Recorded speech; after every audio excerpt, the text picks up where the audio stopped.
En la era de la globalización y su sociedad de la comunicación, donde todo está más cerca y las distancias parecen desvanecerse, la masa de agua entre los continentes no ha perdido el valor estratégico que siempre ha tenido. Históricamente, los mares han sido tanto cauce para el desarrollo humano como instrumentos de dominio geopolítico. No es coincidencia que las grandes potencias mundiales de los últimos 200 años hayan sido a su vez grandes potencias navales. La disputa por el espacio marítimo la seguimos viviendo en el momento actual y nada sugiere que la geopolítica de los mares vaya a dejar de ser crucial en el futuro.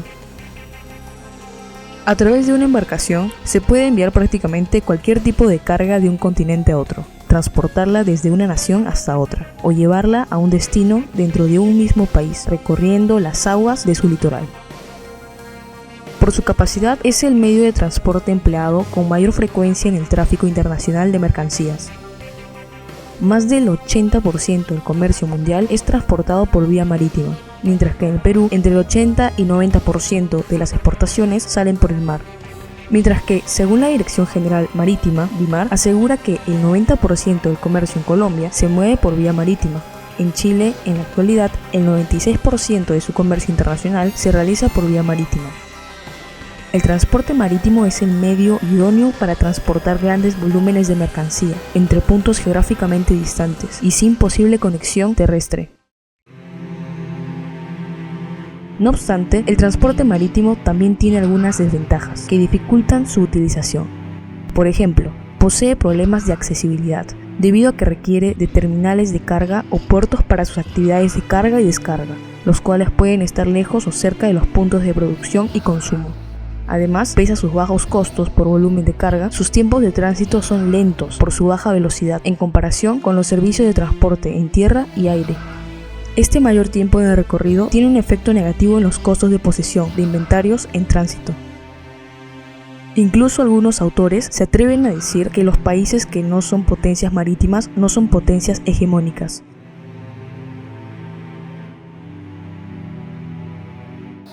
Probablemente algunos podrían señalar Alemania, incluso podrían citar Rusia, pero se sabe la economía de Alemania es la cuarta economía más poderosa del mundo, después de la de Estados Unidos, China y Japón.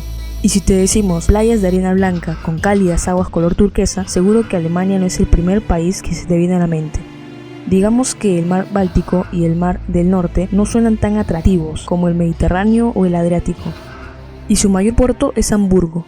Este puerto, que se encuentra en la ciudad de Hamburgo, a orillas del río Elba, es el más grande de este país y uno de los de mayor tamaño del mundo, y es conocido también como la puerta al mundo de Alemania. Sin embargo, no es suficiente para ser una potencia marítima, razón por la cual a lo largo de la historia alemana siempre han intentado expandirse o al menos tener colonias. Alemania perdió el control de sus colonias cuando comenzó la Primera Guerra Mundial en 1914 y la mayoría de sus posesiones fueron invadidas por sus enemigos en las primeras semanas de la guerra. En la Segunda Guerra Mundial lo intentaron con final desastroso. Por otra parte, tenemos a Rusia. Geográficamente hablando, en Rusia todo es superlativo. En primer lugar, Rusia es el país más grande del mundo. En segundo lugar, Rusia es el país con más países limítrofes. Y en tercer lugar, no es el país con más kilómetros de frontera. El país con la frontera más larga es China. Rusia es el país más grande del mundo y por lo tanto los países con los que limita son del todo variados. En el norte limita con el océano Ártico, aunque antes de llegar a él están el mar de Barents, mar de Kara, mar de Laptev, mar siberiano del este y mar de Chukotka. Todos esos mares envuelven los archipiélagos rusos del Ártico, que son Nueva Zembla, archipiélago Franz Joseph, Tierra del Norte, islas de Nueva Siberia e isla de Groángel. En el sur limita prácticamente con Media Asia. Los países son Corea del Norte, China, Mongolia, Kazajistán, Azerbaiyán y Georgia. Parte de la frontera sur de Rusia discurre por el mar Caspio. En el oeste limita con Noruega, Finlandia, Estonia, Lituania, Letonia, Bielorrusia y Ucrania. En el este limita con el Océano Pacífico Norte mediante el mar de Bering, mar de Okhotsk y el mar de Japón. Sin embargo, toda esta ventaja se esfuma cuando Rusia se tiene que enfrentar al clima. La mayor parte de los puertos rusos se enfrentan a temperaturas muy bajas, lo que hace muy poco competitivo, es decir, los rusos no tienen acceso a mar abierto. En el libro Influencia del poder naval en la historia, escrito por Alfred Thayer Mahan, según Mahan, hay que cumplir 4+1 de las características para ser potencia naval o hegemónica. Para el que no sepa quién fue Alfred Thayer Mahan, fue un oficial naval norteamericano, ascendido a contraalmirante por sus méritos intelectuales, educador y estratega, considerado como la persona que estableció los fundamentos de la historia naval moderna. Mahan se hizo famoso en el ámbito de los estudios estratégicos por su aportación a la estrategia marítima, cuyas ideas y contenidos sirvieron para que Estados Unidos las utilizara a manera de hoja de ruta como manual para su política exterior en el mar, hasta convertirse en una gran potencia marítima. El libro fue publicado en los años anteriores a la guerra con España, de 1898, que sirvió para que, tal como exponía Mahan, Estados Unidos consiguiese bases navales en el Atlántico y en el Pacífico. Se trata pues de una obra de estrategia marítima, con múltiples lecciones de historia naval, en el entorno de la guerra de la independencia norteamericana. Si bien se estudian combates en teatro navales tan alejados de Estados Unidos, como son los europeos o de la India. Las características son situación geográfica, extensión territorial, carácter de la población, mentalidad comercial, voluntad o visión de los políticos de proteger a las empresas. Según Mahan, los países archipiélagos están protegidos en todas sus fronteras, que sería el caso de Reino Unido o Japón. Reino Unido está formado geográficamente por la isla de Gran Bretaña, el noreste de la isla de Irlanda y pequeñas islas adyacentes. Aparte de esta frontera, el Reino Unido está rodeado al norte y al oeste por el Océano Atlántico, al este por el Mar del Norte, al sur por el Canal de la Mancha y al oeste por el Mar de Irlanda. El país fue la principal potencia mundial durante el siglo XIX y el comienzo del siglo XX, pero el costo económico de las dos guerras mundiales y el declive de su imperio en la segunda parte del siglo XX disminuyeron su rol de líder en las relaciones internacionales. Sin embargo, el Reino Unido mantiene una significativa influencia económica, cultural, militar y política, y es una potencia nuclear. Además, es uno de los 5 miembros permanentes del Consejo de Seguridad de Naciones Unidas, con derecho a veto, y es miembro del G8, la OTAN y la Mancomunidad Británica de Naciones. La Batalla de Inglaterra es el nombre con el que se conoce al conjunto de combates aéreos librados en cielo británico y sobre el Canal de la Mancha entre julio y octubre de 1940, cuando Alemania buscó destruir a la Real Fuerza Aérea Británica con el fin de lograr la superioridad aérea necesaria para una invasión de Gran Bretaña, León Marino. La Operación León Marino era el nombre en clave que utilizó la Alemania nazi para planear la invasión de Gran Bretaña durante la Batalla de Inglaterra en 1940, en el inicio de la Segunda Guerra Mundial. Dicha invasión nunca llegó a ejecutarse. Si bien sus preparativos fueron muy intensos y la amenaza de invasión se mantuvo durante bastante tiempo, primero para mantener una presión psicológica sobre el pueblo y el gobierno británico, posteriormente para descubrir los planes alemanes de ataque contra la Unión Soviética. Ni Adolf Hitler ni la Wehrmacht creían posible conseguir una invasión anfibia con éxito. Algunos historiadores han discutido sobre el hecho de que ningún tipo de invasión hubiera sido posible dada la superioridad masiva de la Marina Real Británica. Una nación como Reino Unido o Japón no tiene que preocuparse de proteger sus fronteras. Incluso si se vieran amenazados, están protegidos por el mar, lo que hace muy difícil invadir, es decir, no tienen que preocuparse de lo que hacen a sus espaldas. Por el contrario, todas las fuerzas se enfocan en la expansión. Al ser archipiélagos, también están aislados del mundo, lo que los obliga a tener una mentalidad en la población de buscar soluciones, así como estar integrado con el mundo. Por otra parte, tenemos otro factor importante para convertirse en una superpotencia: extensión territorial sobre el mar. El ejemplo más clásico suele ser Estados Unidos, debido a que su posición geográfica le permite tener acceso a 2 océanos. En el Océano Pacífico están los grandes centros mundiales de la economía y del comercio: Estados Unidos, Canadá, Japón, China, Corea, Singapur, Malasia, Australia y el resto de Sudeste Asiático, entre otros. Por otra parte, está el Océano Atlántico, que se extiende entre Europa y África, al oriente y la América septentrional y meridional al occidente. Es el segundo océano de la Tierra, cuya superficie recubre 20%. En la actualidad, el Atlántico es uno de los océanos más activos comercialmente en el mundo. Tiene una importancia económica vital para el intercambio entre los llamados Viejo y Nuevo Mundo. Sin embargo, tenemos otros países como China, que solo tiene un solo mar, el Mar de la China Meridional o Mar del Sur de China, simplificado Mar de China o también conocido en Filipinas como Mar de Filipinas Occidental. Es un mar marginal del Océano Pacífico, que comprende el área limitada por la costa oriental asiática, desde Indonesia y Malasia hasta el estrecho de Taiwán, y las islas de Borneo y el archipiélago de las Filipinas. Según Mahan, estos países se valen de dos características, al que se conoce como 1+4, es decir, países como Chile o Perú, en que la extensión del territorio nacional sobre el mar no está aprovechada debidamente. Es donde ingresa la visión del Estado sobre el mar. Y para tener hegemonía sobre el mar hay que construir puertos en los lugares adecuados, es decir, puertos que conecten con grandes ferroviarias o que éstas conecten con otros océanos.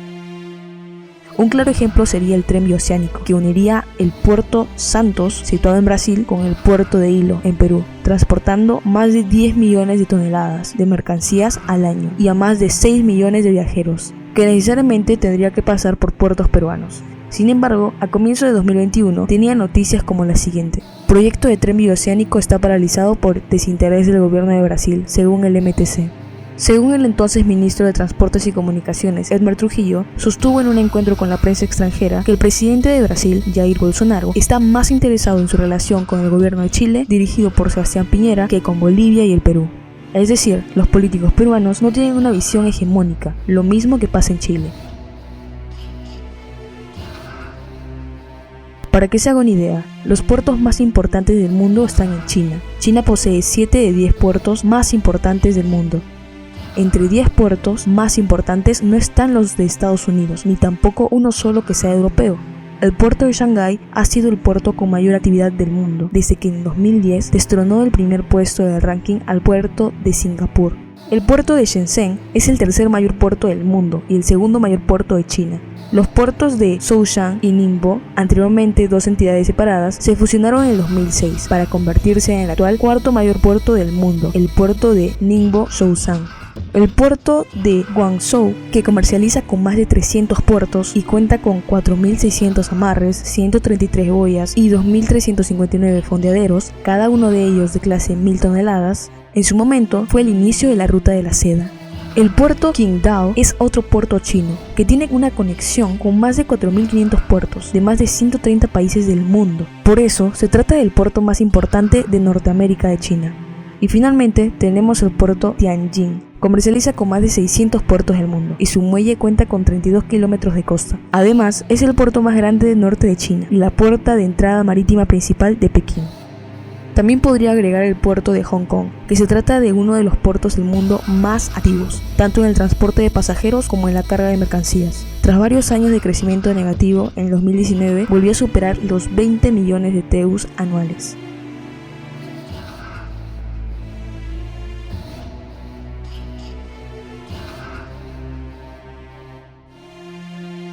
Eso demuestra que no es suficiente con tener más kilómetros sobre el mar si no sabes cómo aprovecharlos. Otro de los requeridos para ser una superpotencia es el carácter de la población, es decir, la mentalidad de proteger a costo que sea la soberanía y los intereses de la nación. Esta mentalidad de la población puede hacer que los políticos estén obligados a hacer lo que la población quiere. Por una parte, el país puede comenzar a construir buques, puertos y tener una máquina de guerra en lo último en tecnología. Y otra parte, la población puede estar dispuesto para pagar impuestos para garantizar la soberanía y los intereses de la nación. Un claro ejemplo sería Perú, donde hablar de Convemar es casi un sacrilegio, puesto que a los peruanos desde pequeños se les ha enseñado que el mar es sagrado. Incluso los peruanos tienen otro nombre para la costa del Perú, el Mar de Grau, es decir, de los espacios marítimos sobre los que ejerce soberanía y jurisdicción el Perú. Su nombre hace referencia a Miguel Grau, máximo héroe de la Guerra del Pacífico. Es decir, el mar para los peruanos es un símbolo que va más allá de solo economía o interés nacional. Es como si fuera una parte de la vida de los peruanos, sin el cual no pueden vivir. Esta mentalidad ha hecho en los últimos años que la Marina de Guerra del Perú recibiera inversiones para modernizar o fabricar buques. Incluso esta misma visión se puede ver en los puertos, que se están invirtiendo en pequeña escala, algo que no se puede ver en naciones como Chile. Por lo tanto, si la población no es educada o enseñada en cuáles son los beneficios de tener mar, el país jamás será una hegemonía. Otro de los requisitos para ser una potencia es la mentalidad comercial, es decir, crear patentes para que éstas sean comercializadas por el mundo. Normalmente los países subdesarrollados como Latinoamérica o África siempre suelen estar mirando los recursos naturales como la solución a todos los problemas. Los países ricos en recursos naturales no son los más desarrollados. Podrán tener grandes ingresos o un alto PBI per cápita, pero casi siempre carecen de instituciones sólidas y niveles de vida adecuados para toda la población. Principalmente suele ocurrir esto porque la economía no está enfocada en el futuro. De hecho, los países con estos recursos suelen tener una idea de que la explotación de recursos naturales, combinada con prácticas rentistas y corrupción por parte de quienes están más cerca del poder político, pueden deteriorar las políticas públicas. Es decir, los países que en la actualidad exportan recursos naturales y los impuestos recibidos de ellas no están siendo invertidas en lo que se debe invertir. Probablemente haya oído hablar de la inteligencia artificial, pero ¿sabe cuál será su impacto en el mundo? El desarrollo de la inteligencia artificial ha supuesto grandes avances en todas las industrias y ha generado un impacto económico palpable, desde el desarrollo de los automóviles sin conductor hasta la mejora de los procesos de toma de decisiones. A pesar de que no seamos conscientes, el futuro del trabajo está ligado a cómo se decide utilizar la inteligencia artificial. Los principales sectores que adoptarán el concepto de inteligencia artificial serán salud, transporte, educación, servicios minoristas y financiero.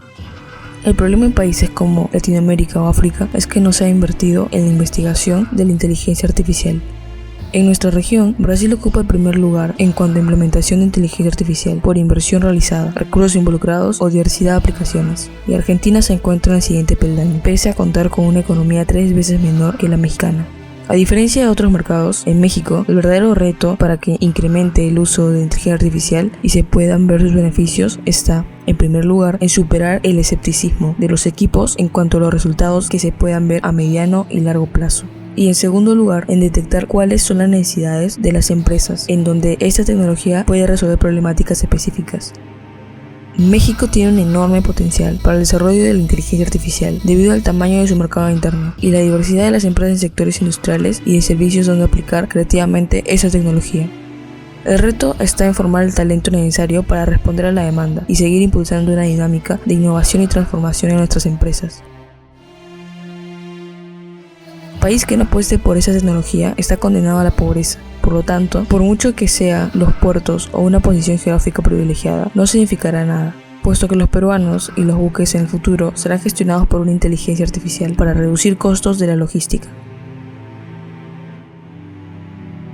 Otro de los requisitos para convertir una nación en una superpotencia es la necesidad de asegurar sus rutas de abastecimiento marítimas.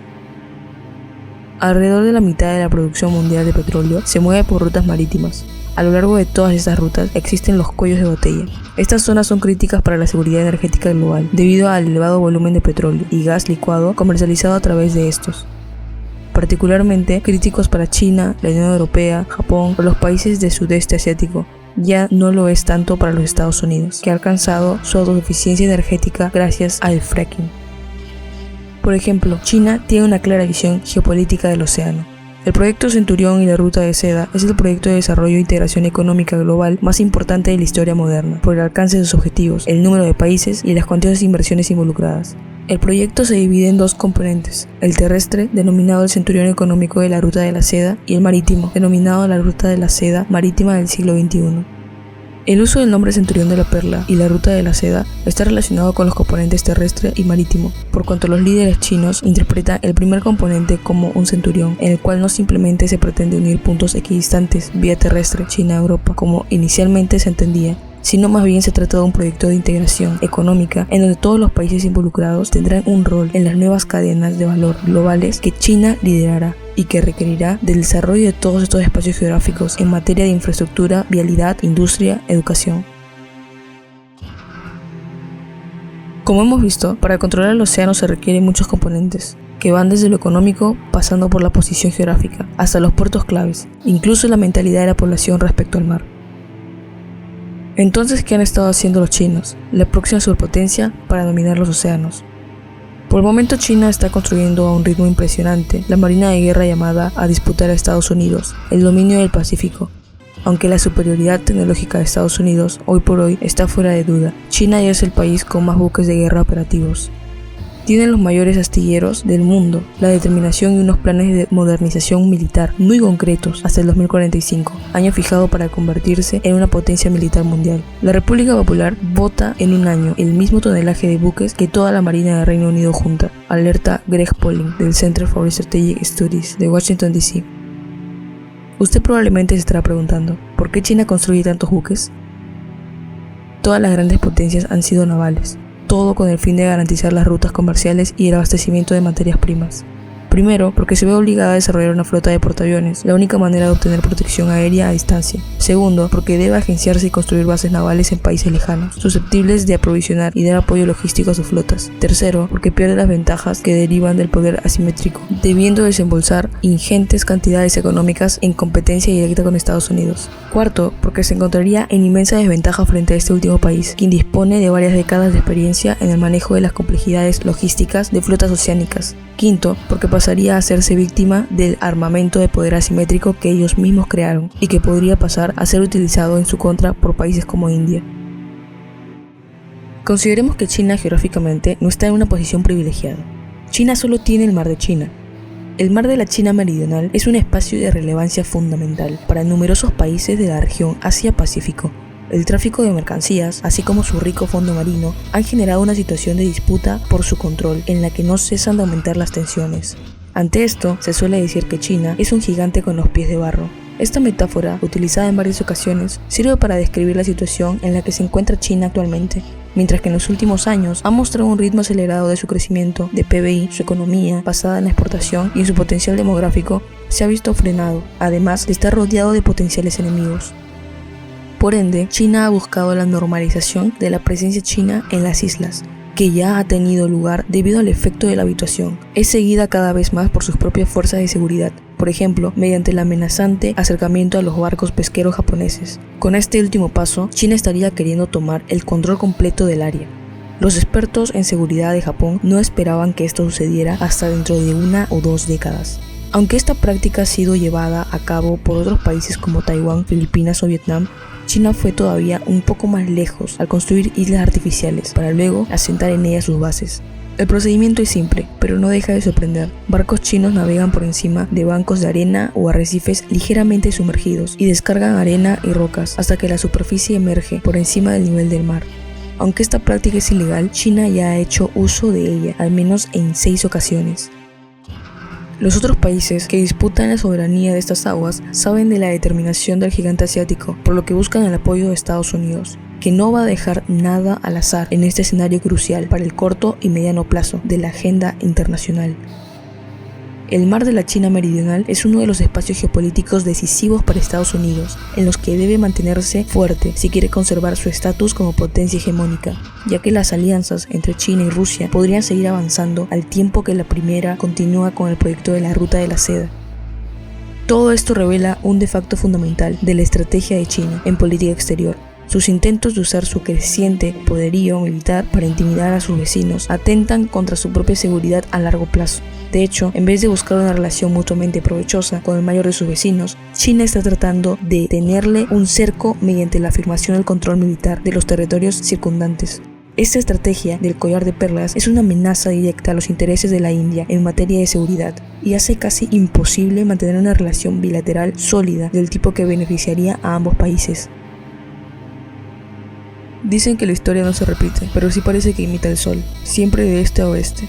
Si Europa superó científica, económica y comercialmente a la China clásica entre los siglos XVII y XIX y Estados Unidos a Europa entre el XIX y el XX, ahora todo apunta a que la doctrina de Xi Jinping o la ruta de la seda o collar de perla es para concentrar todo el poder posible en China, para que el resto de los países terminen dependiendo de China.